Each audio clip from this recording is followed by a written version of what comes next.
So, your Federal Reserve Chief Satan, Mademoiselle Yellen, cut rates. She raised rates. Sorry, I'm getting it all about face. She raised rates to my surprise. Actually, I thought there would be no chance. The US is in need of some respite.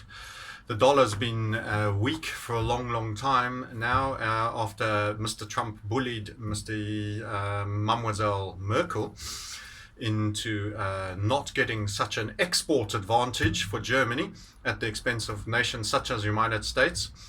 And we got a rate rise out of Yellen. Now let's just bear this in mind. These are piddly little rate rises, and they're probably ground that is being clawed to later give back in any downswing. There is no return to normal interest rate policy, and the cost just on debt will become punitive the minute we start reaching the real interest rate levels. This is more about impressions. There's the narrative of recovery and the narrative of normalization of rates, and we're growing. If we talk it, we can create momentum and people will walk it for us. In other words, fake it till you make it type thinking. So in terms of this, it did, however, give a boost to the dollar.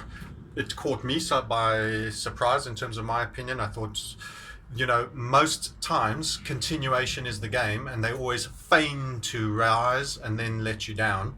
And every now and then they have to actually do it so that there remains a credible threat that it might occur. And this was one of those occasions. Is the economy that strong that we should be in an interest rate rising cycle? I think not. But for now, we are keeping the fear narrative on the economic side relatively in check. Not much talk about the European banks going on anymore, when Deutsche Bank at one point was at the height of all the news and its derivative positions. We've brushed it under the table. Not much talk about China's major debt meltdown situation. It seems to be just falling off the agenda. The news flow doesn't seem to be focusing on all the many structural weaknesses that exist in our global economy near as much as it did at one point. And I suspect the control of this news flow is to create recovery and feel-good factor again, so that everybody starts doing, believing, spending, etc., etc. So that's my take. A surprise for me. Wouldn't have called it, and don't buy it. Don't buy it at all. Interestingly enough, and I'm going to add this as an addendum, because I am also the crypto sniper as well as the market sniper and the reset sniper. Interestingly enough, cryptos have been on an absolute tear. Ethereum, probably the poster boy, Vitalik Buterin. He's the Steve Jobs stroke Elon Musk of the crypto realm, because Mr. Satoshi, he's disappeared. He's in the ether.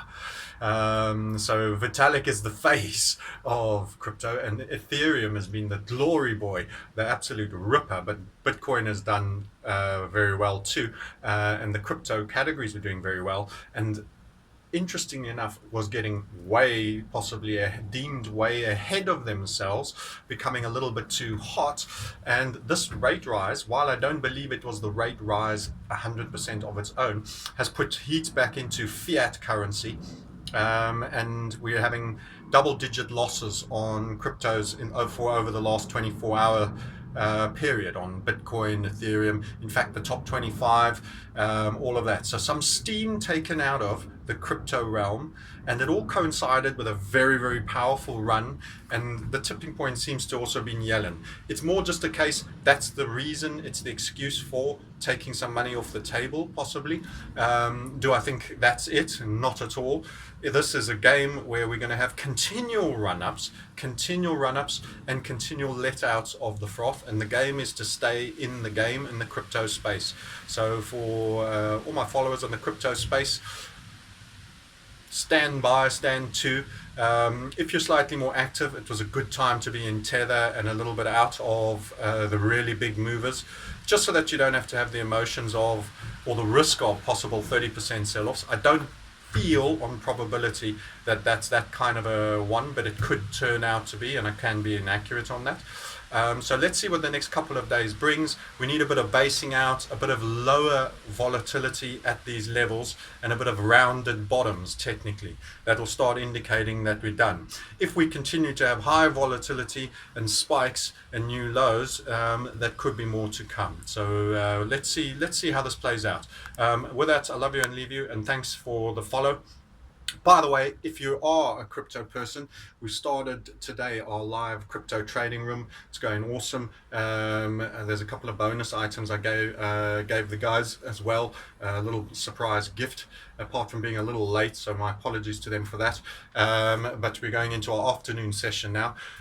Contact support at the Market Sniper to be part of the live crypto trading room 3 times a week, minimum 3 hours a slot, and I will always look to over deliver and possibly ad hoc alerts as well at key moments. So you know what to do.